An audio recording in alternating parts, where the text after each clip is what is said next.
कराची में मंशियात फरोशी के एक मुबैना मुनज़्ज़म नेटवर्क के खिलाफ कार्रवाई के दौरान गिरफ्तार की गई मुलजिमा को अदालत में बगैर हथकड़ी पेश करने पर तनाज़ा खड़े होने के बाद जहां मामले की तहकीकात जारी हैं, वहीं पाकिस्तान के ईवान बाला की कायमा कमेटी बराए उमूर दाखिला ने एंटी नारकोटिक्स फोर्स के सरबराह को इस केस के हवाले से तलब कर लिया है।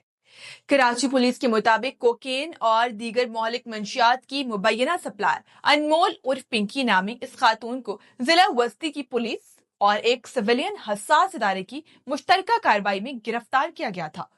हुक्काम का कहना है कि मुलजिमा पुलिस को मुतअद्दिद मुकदमात में मतलूब और मफरूर थी और शहर में मंशियात की सप्लाई के एक मुबैना मुनज़्ज़म नेटवर्क को चला रही थी।